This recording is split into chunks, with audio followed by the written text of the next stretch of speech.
Hello everyone, and welcome to episode 10 of our Echoes from the Field series. Today, I'm delighted to be joined by Professor James Hammond, the first professor to appear on our show. James is one of the world's leading seismologists and was recently awarded a prestigious Royal Society Industry Fellowship with Stryde to help advance what's possible in environmental seismology. So welcome, James. Maybe you want to start by giving us a quick introduction to yourself and your background. Yeah, thanks, Mike. Very kind introduction. I'm a professor of geophysics at Birkbeck, University of London. As you said, I'm a seismologist, and I guess my interests have been really in seismic imaging, but on all sorts of different scales. So mainly passive seismology, but everything from almost the whole planet. Did a lot of work on volcanoes, and more recently getting down even to looking at soil. So kind of how we can use seismology to image and understand our world is what's driven my research over the last sort of 20 years or so. Thank you very much. So currently you're going to be splitting your time between the Royal Society Industry Fellowship with Stryde and your international science work. Can you tell us a bit more about how you divide that time and what the main objectives of your industry fellowship are? Yeah. So the first part is working out how I divide my time, I think is one of the big challenges. So, these early months have been a lot of trying to leave behind a lot of the kind of traditional university things. And I want to give full credit to my university, Birkbeck. They're hiring someone in to cover a lot of my teaching and admin roles so I can really focus on this. And the idea is to spend probably sort of a couple of days a week working with Stryde, getting immersed in the technology that you're producing and really thinking deeply about how we can leverage that technology to open up new areas of seismology research, particularly in the world of environmental sciences. So that's really what I focus on, that side. And then, as you said, there's the kind of other side of my work, which is around science diplomacy, really, and working on internationally on understanding how science and foreign policy interplay with each other. So two quite different things. And so I'm trying to compartmentalize my time so I can focus on those two aspects at once. Sounds good. Good luck with that challenge. For those more familiar with conventional seismic exploration, how would you explain the difference between seismology research and reflection seismic used in industries such as oil and gas? Yeah, I mean, there's a number of differences. I would say first, we do use reflection seismology, within our research. It's not something that I've done too much, but a lot of colleagues, particularly offshore, might be very large scale kind of reflection seismology to maybe look at subduction zones, for example, or mid-ocean ridge processes and things like this. But I guess one of the big differences I've found, and actually one of the things I'd like to get out from the fellowship working with Stryde, is within the kind of oil and gas sector in particular, that sense of scale that can be done, right? The fact that deploying hundreds of thousands of sensors, bringing in multiple vibro-sized trucks and doing these projects to try and image in really high resolution is something that we don't do too much in the research world. And a big part of that is money, right? Is the resources that takes to do that. But I think, with the advent of seismic nodes and these kind of really easy to deploy lightweight instruments means I think we can start to be a bit more ambitious with the scale of projects that we do with the density of deployments. And so trying to understand from industry how we might apply some of that sense of scale to academic research is the motivation really for this fellowship. Okay. Well, hopefully you'll see a lot through what Stryde does, which you can find is directly applicable. So seismology is often associated with earthquakes and volcanoes. That's where a lot of people's mind goes straight away. But your work's shown that seismic data has much wider potential. So what other fields or applications do you think seismic data can help create a real world impact in? Yeah, it's a really good question. And I think, seismology is just the study of seismic waves, right? And yeah, earthquakes and volcanoes, which are two things that drove me into this field and things that I do work on, are great sources of that energy, right? But what we're finding is that, there's a whole other raft of things out there that creates seismic energy, right?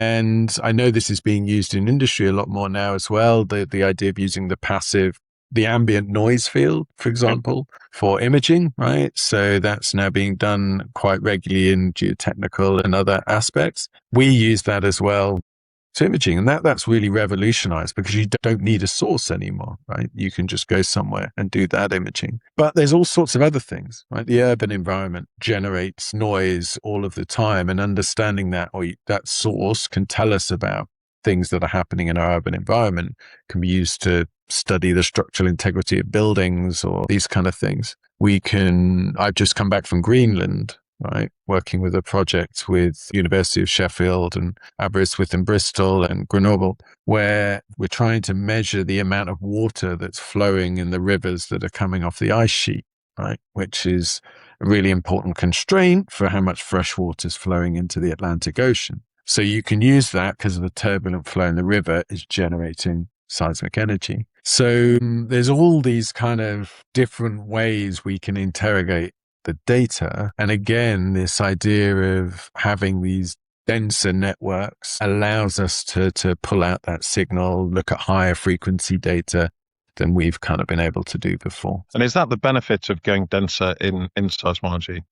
So I think that we can go to much higher resolution with our images, right? We can look at the full wave field as it's propagating through rather than just relying on kind of picking arrival times. In an earthquake context on a volcano, we can go to much lower magnitude seismicity, right? So we get a much better view of the dynamics that are happening in those environments. So I think there's a lot of benefits from going denser. There's some challenges to it as well, right? With the data amounts and volumes and things like that. But I definitely think there's some benefits. And I see it as definitely the way the discipline is going in the future. And I'm putting you on the spot here, but what would a good density be for seismology? A lot of people will be used to, say, oil and gas or geothermal, where when we're talking dense, we might be talking about a receiver point every 10 meters along every line over hundreds of square kilometers. What would a step change in density be in seismology? So obviously you've got to prove it and learn what it is, but what's your gut feel? I guess it really depends on the target, I would say, right? So, for example, next month I'm going to go to Mongolia and we're going to deploy a couple of hundred nodes around some big faults there. And what we're really interested in is, do these big faults that maybe only have a magnitude 8 or earthquake every sort of 10, 20,000 years, do they show lots of low-level seismicity? So the Mongolian network maybe has one station every sort of 50 kilometers or so. So there, what we're going to do is put that down to about 1 kilometer spacing, which will increase the order, hopefully we can get down to magnitude of kind of 0 earthquakes, right? And do we see those? And if we do, then it's a great way of looking for these like little hidden faults that can do a lot of damage. But then on the other side, we've been doing some work in kind of agricultural seismology. And there, if you want to look at really high frequency data, we might even want to be getting down to sort of meter spacing, right? Yeah. To look at soil moisture changes, maybe in the top sort of 4 or 5 meters of the soil, right? So I think it really depends on the target that you're aiming for. But, if you can increase your density by 10-fold, 100-fold from what it was before, you all of a sudden can, increase your resolution. You can look at the coherence between your sensors and get a sense of the whole wave field as it propagates through. Yeah, fascinating. Thank you. You've done a lot of studies. Is there a recent study you'd highlight using a large array of nodal seismic sensors that really stands out to you? And what were you investigating, if there is one, and what were the key findings? Yeah, I think the one that really showed me the potential was we did a project up in Dumfries in Scotland. So not the most exotic, but it was, and it was cold. Actually, it was really cold. But we deployed about 1,600 nodes in a farmer's field. It was run by Scotland's Rural College. And really what we wanted to do there was to see if we could see changes in the soil structure over time associated with rainfall. And it was a real experiment that hadn't been done before. And my PhD student, Kevin Davidson's been working on this. And what he found was, by looking at ambient noise fields and the field that we were working in had a big electricity pylon in it. And you can hear this thing humming away at 50 hertz, right? So we had this beautiful, so it wasn't really ambient noise, actually. It was a bit kind of active, right? We had this lovely source in our field humming away constantly. And at those frequencies, what we were seeing was every time it rained, the soil moisture would go up, but the seismic velocity would drop. And so it's showing that the velocities themselves can be used as a proxy for soil moisture. And we even had a big flood event within that period, right? And so the soil moisture sensors they had in the field, because they had like an environmental monitoring station there as well, were showing the soil was saturated when it was flooding. But from the seismology, because we're looking at a bigger volume of soil and we're sampling deeper, we could see the soil was saturating in the days leading up to the floods. So inherently there, we're thinking, well, maybe there's some sort of warning that you can understand what the carrying capacity of your soil might be, like how much water can it hold, and then if there's a big rainfall event coming, you know that you're in trouble, kind of thing. So it's those kind of things that I'm really excited about, that we're using seismology in a very different way to potentially unlock these new applications that might be useful for policymakers or for energy or for whatever that may be. Okay, no, fascinating. We kind of touched on this earlier, but as your experiments are getting denser and there's more seismic sensors being deployed, data sets are becoming larger. Deeply, you've got AI advancing rapidly, which might help. How do you see seismology contributing to global safeguarding, predicting or monitoring big hazards or giving early warning systems? How do you see it developing? Yeah, I think it's got a role to play, right? I think, if you take earthquake early warning systems, for example, the amount of warning you get is driven by how far away your nearest seismometer is, right? Because you just get that warning from the earthquake, the P wave has to arrive, and then you get the warning that your larger S waves are coming, right? So if you have a denser network, you can provide that warning much quicker. So I think there's definitely a role for it. I think within the urban environment, there's some incredible studies coming out showing how you can track energy or, and therefore people and traffic and things like that. Maybe that goes into traffic management and things like this. So I think there's a huge number of applications. The challenge is, how do you transmit that data real time? Or do you even want to transmit that data real time? Maybe you want to do the processing at source and, using machine learning and things like that can see these patterns in the data, and therefore you can develop some sort of warning system. So I think that's the big challenge, is how do we manage the big data sets that are coming out from these arrays, and how do we do that in real time? Right. And I think that's maybe something we can learn from other sectors of the industry that probably deal with this better than we do in academia, I would say. Yeah. And I guess it's application dependent, because, from what you were describing, for an earthquake early warning system, it almost has to be instant. There's something happening for that to be of value. Whereas some of the other cases, you probably can. So monitoring moisture levels in a field, you probably could take a while to process it and give results to people. But yeah, certainly interesting.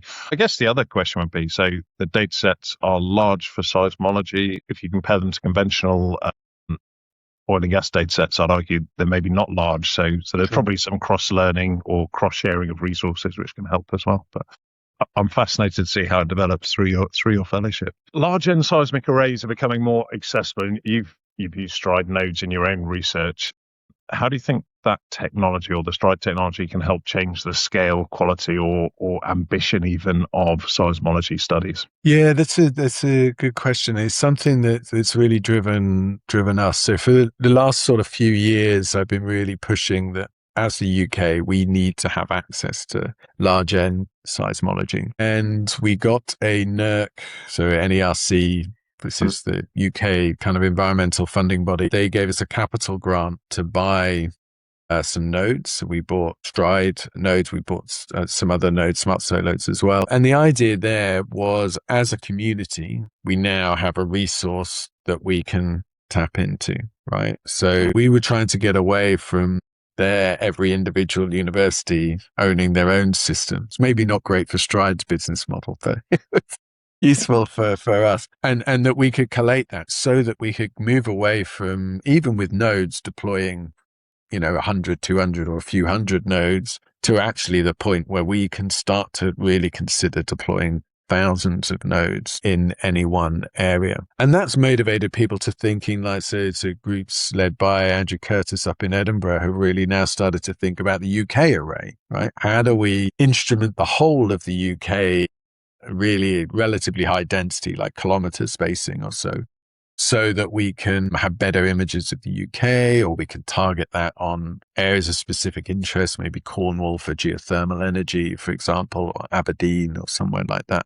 So it's really starting to open up our eyes as to what we might be able to do that's possible. And I think, the community, I think, is quite excited in terms of getting stuck into that challenge and coming up with these new ways of using the kit. No, that's good. I've got two follow-up questions. One of them, I didn't ask you to explain what a large N seismic array is. So some people will know, but just for people who don't know, describe what a large N seismic array is in simple terms. But you know what? It's a good question, because what's the N in large N? So a large N, right, would be having, the way I think it is just lots and lots of seismometers. Yeah. Right?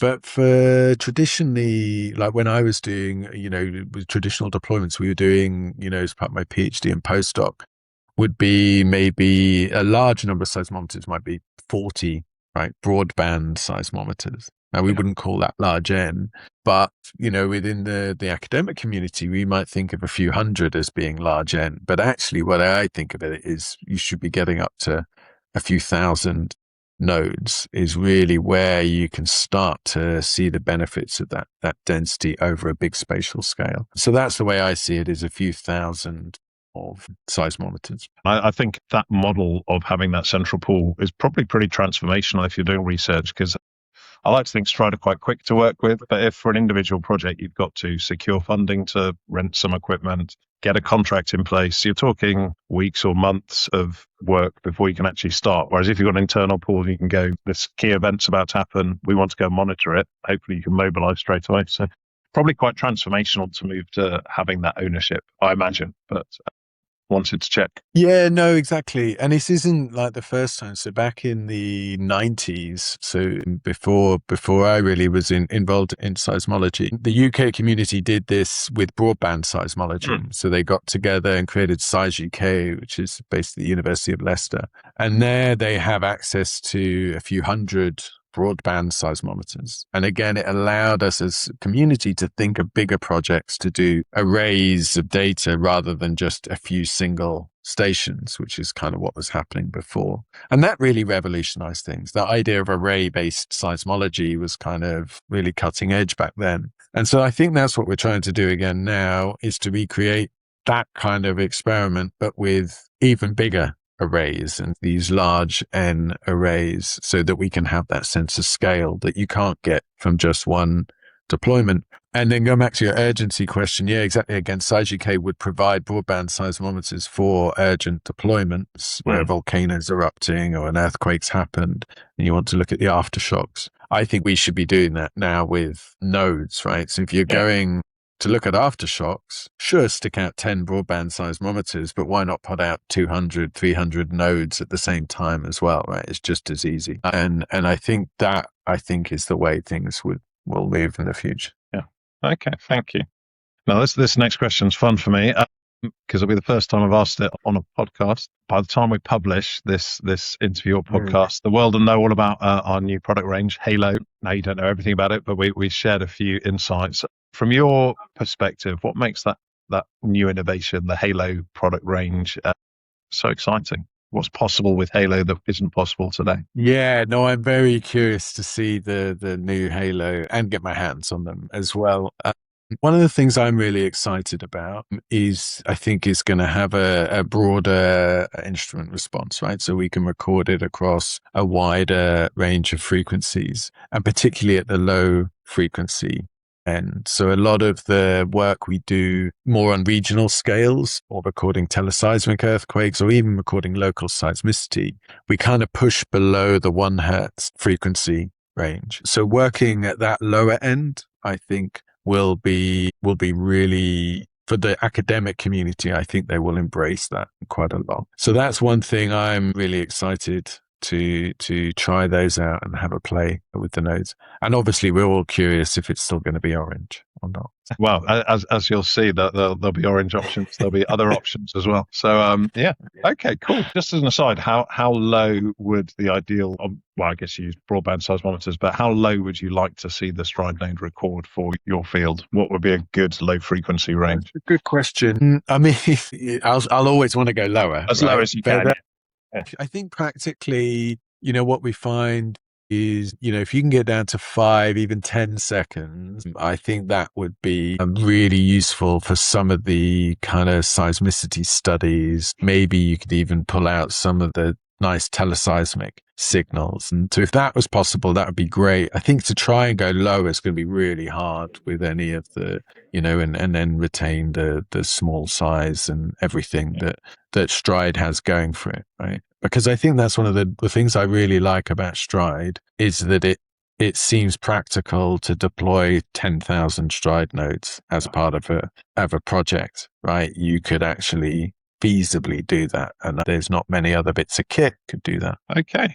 What broad research questions are you most excited to explore next? Well, that is a good question. I'm really curious about actually, let me put it this way. I mean, one of the things with the fellowship is to try and go into it a bit with an open mind, right? So one of the things that I'm starting off to do is to just go and talk to people in disciplines that I know very little about. So in a couple of weeks, I'm going to Swansea for a peatland conference to understand, what is it the big driving questions that they want to know about how the peatlands are responding to climate change, for example. And I think one of those is how do we even image and understand the size and scale of the peatland reserves that we have in the UK, for example. So that's something I'm going to do. The week after, I'm going to a geotechnical conference to talk about the geotechnical engineering aspects. I'm going to go to some landslide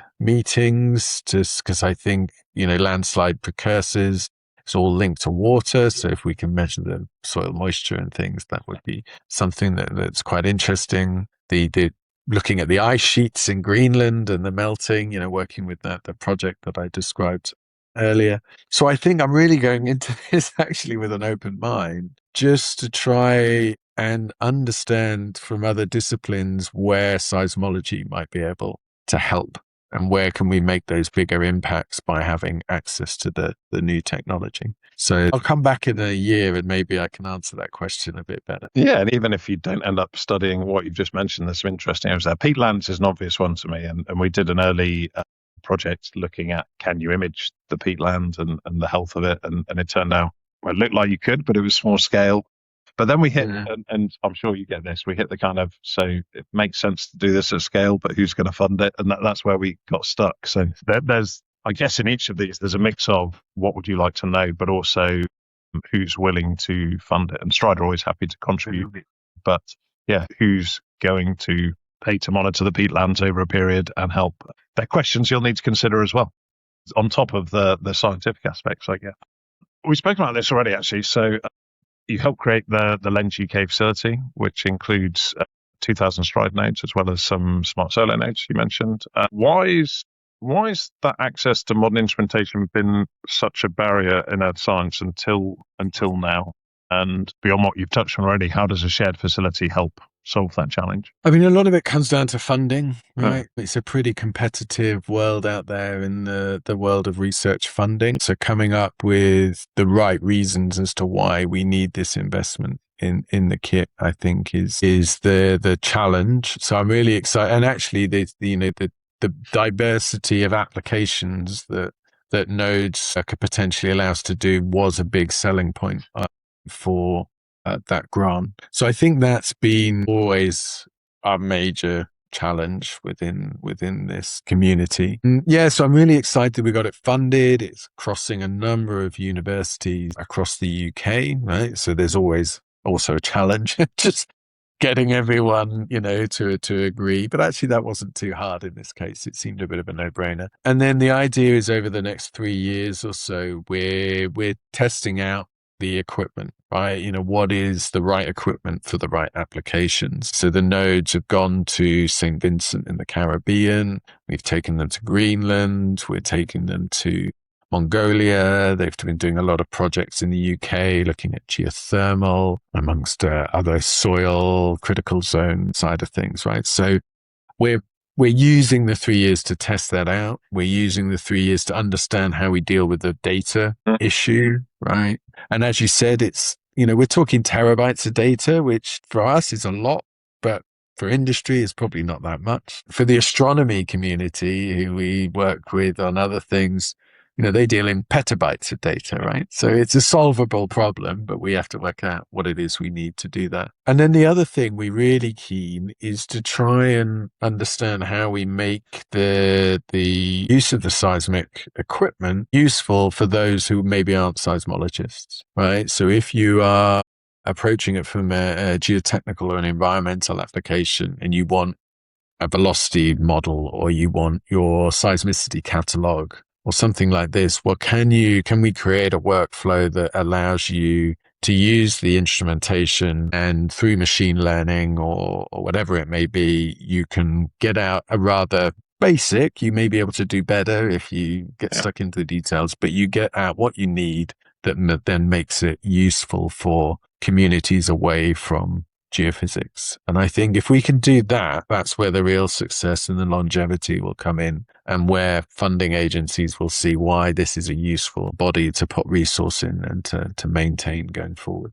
And you kind of touched on one of my follow-up questions is going to be how often are the nodes going to be used, but it sounds like they're almost constantly in use, which is fantastic to hear. Is that fair? So they're being used a lot. They're starting to be. So we've only been going really a few months now. We got the funding and then getting the equipment and everything. But yeah, our aim is that the Cambridge shells are empty, right? All the time, right? We want the nodes in the field, and we are starting to have to develop kind of quite effective management strategies and scheduling and things, which is a good sign in my mind, right? It means we are having challenges where at times we don't have enough nodes, or with the challenges, we don't have enough nest systems and things like that to supply.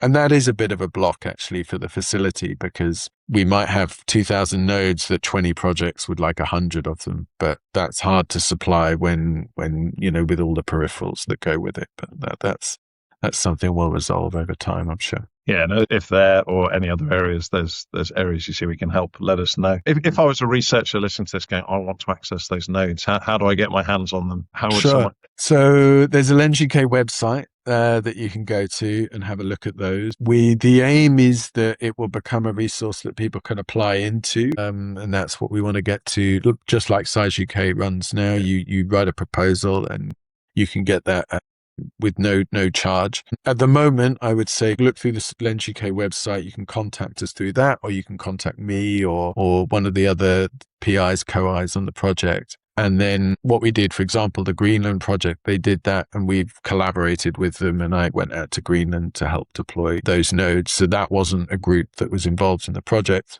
They now have access to those nodes, and that data's recording at the moment. Cool. My last question.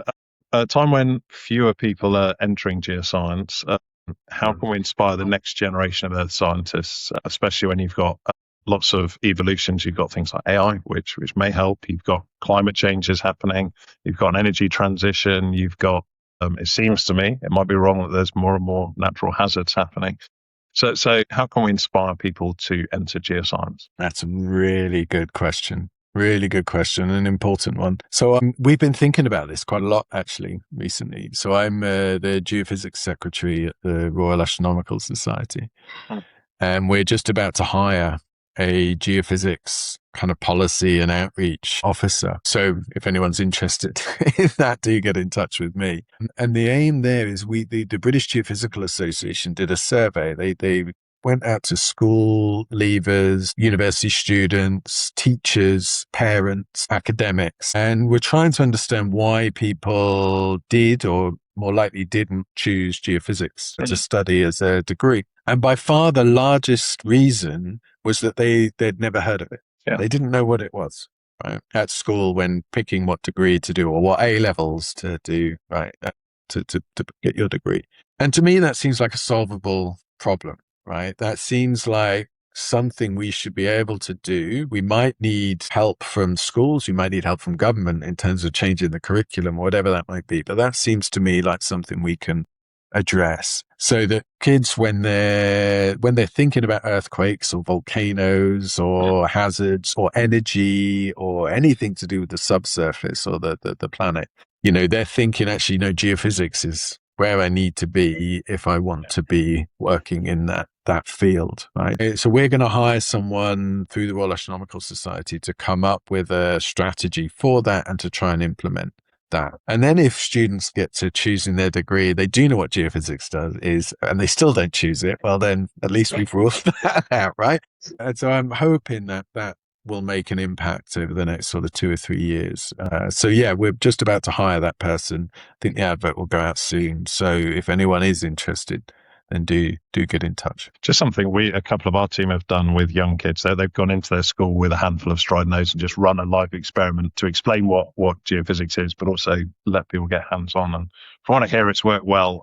And it's certainly, again, something we'd support helping with if that ends up being part of the solution. But there's a lot of thinking for this new role to think how you engage that group. But I always found getting hands-on and experimenting gets me more excited than just listening to someone talk about this is what something is, if that makes sense. Yeah, and it's what we always find, when we do outreach and you have a bunch of exhibits and we normally have, a create your own earthquake thing, right? Which is you got a seismometer and a screen showing the live stream and kids can just jump up and down. It's by far the most popular thing that we have, right? And so, that is a good point, right? Because one of the motivations for this is that I think they've stopped publishing it now, but when the government had a skill shortage list or a list of jobs where you had visa exemptions because we had a shortage in this country, geophysicist was like within the top 10 all the time, right? Because we cannot hire enough geophysicists. So there's a demand for it.